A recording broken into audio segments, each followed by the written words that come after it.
Ayushi Sharma S24/7 news में आपका स्वागत है।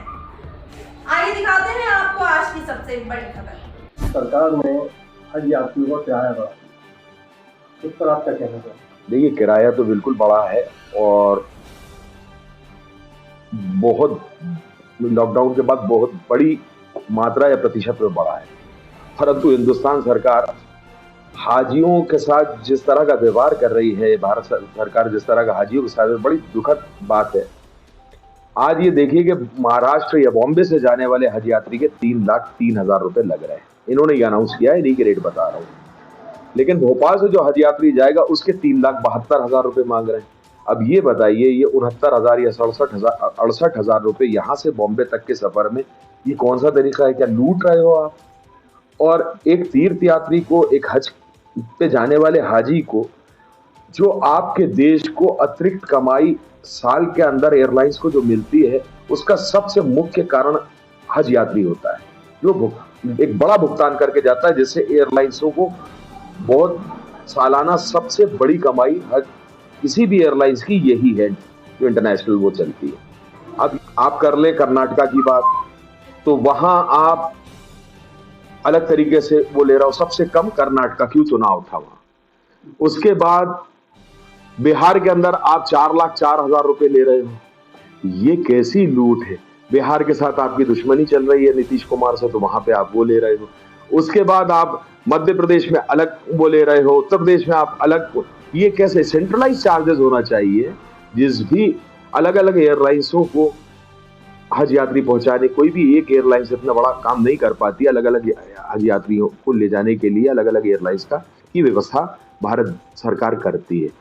परंतु आप जेब भरने के नाम पर तो लाखों रुपए की रिश्वत खा लेते हो एयरलाइन से, और फिर उनको अलग अलग जगहों पर उनको मनमर्जी चलाने देते हो, जिसके कारण ये सब अनियमितताएं, और मैं तो ये कहूंगा, ये इस तरह की दुर्भावना से जो भारतीय जनता पार्टी की केंद्र सरकार और मोदी सरकार और इसके अंदर बैठी हुई स्मृति ईरानी, जो गैस की टंकी लेकर सड़कों पर निकला करती थी, सब्जी के भाव बताया करती थी, आज उनका क्या भाव है यही समझ में नहीं आता। किस एयरलाइंस ने क्या भाव लगाया ये तो वो ही जानते हैं। और किस प्रकार से ये हाजियों के साथ या तीर्थ यात्रियों के साथ जो चीज की गई है, ये भारत सरकार की अपने आप की व्याख्या करती है कि सरकार के अंदर किस प्रकार से काम कर रहा है और किस प्रकार से इनकी मनोभावना है। तो जैसे कि भोपाल से बॉम्बे तक का 3,500, 4,000, 5,000, आप 5,000 की जगह 7,000 ले लेते तो 4,03,000 प्लस 7,000, 3,03,000 प्लस 7,000, 3,10,000 होता है। आप 3,72,000 किस बात के ले रहा हो? ये किस बात के ले रहा हो? लिख के तो दो भाई, इसको समझाओ तो कि आप किस बात के ले रहा हो। क्या दादागिरी है आपकी? और यही सारी चीजें हैं जिससे कांग्रेस पार्टी ये कहती है कि इस देश की डेमोक्रेसी आज खतरे में। भाई, एक डेमोक्रेटिक गवर्नमेंट का फर्ज है कि आपको बताना पड़ेगा कि किस बात के पैसे। अगर किसी ने फॉर्म भर दिया तो कोई गलती कर ली क्या? क्या आप उस फॉर्म भरने वाले के साथ ये करेंगे कि आप अपनी मर्जी चलाकर जिस तरह से छीनना चाहें, लूटना चाहें, वो करेंगे क्या? ये वो हो रहा है। और अब उस मुद्दे को भटकाने के लिए यहाँ के कुछ भारतीय जनता पार्टी के लोकल नेता उस बात को घुमाने के लिए कहीं शाही औकाफ, कहीं ये तो कहीं वो, ये सब कर रहे हैं। अरे शाही औकाफ का क्या रोल? कोई देखिए, शाही औकाफ का जो रोल है वो भोपाल की बेगम साहब ने वहां पे बिल्डिंग बनवा कर रोबात बनवाई थी, जिसके अंदर भोपाल, रायसेन और सीहोर के लोगों को, भोपाल रियासत के लोगों को उससे फायदा हुआ करता था और फायदा होता है।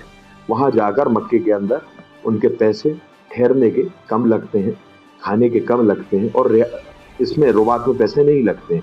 इसी तरह मदीने शरीफ के अंदर भी जब हाजी जाके ठहरता है तो वो भोपाल स्टेट के दौर के जमाने से वो व्यवस्था, और ये भोपाल के नवाबों द्वारा की गई, वहां पर खरीद कर बिल्डिंगें और वो उन्होंने बना दी थी, जिसके अंदर जाकर भोपाल के यात्री ठहरते थे। और उससे उनको जाहिर बात है, गरीब आदमी जो हज करने जाएगा तो आज के दौर के अंदर महंगाई को देखते हुए अगर उसको रहने की जगह फ्री मिले, अगर उसको खाना फ्री मिले, तो इससे अच्छी बात क्या होगी? ये अपने अजर के लिए और अपने ऊपर के लिए उन लोगों ने ये जिंदगी के लिए भोपाल के लिए काम किया है, वो एक मौजू अलग है। बात यह है कि यहाँ से जो हज कमेटी ने जो काम किया है, वो हज कमेटी, जिस हज कमेटी के चेयरमैन को आप कैबिनेट का पद दे रहे हो, क्या इसीलिए दिया है सिर्फ कि हज यात्रियों के साथ अब ये षड्यंत्र करने वाले थे शिवराज सिंह जी और केंद्र सरकार? मैं आयुषी, अब मुझे दीजिए इजाजत, अगली बार फिर मिलेंगे बड़े खुलासे से।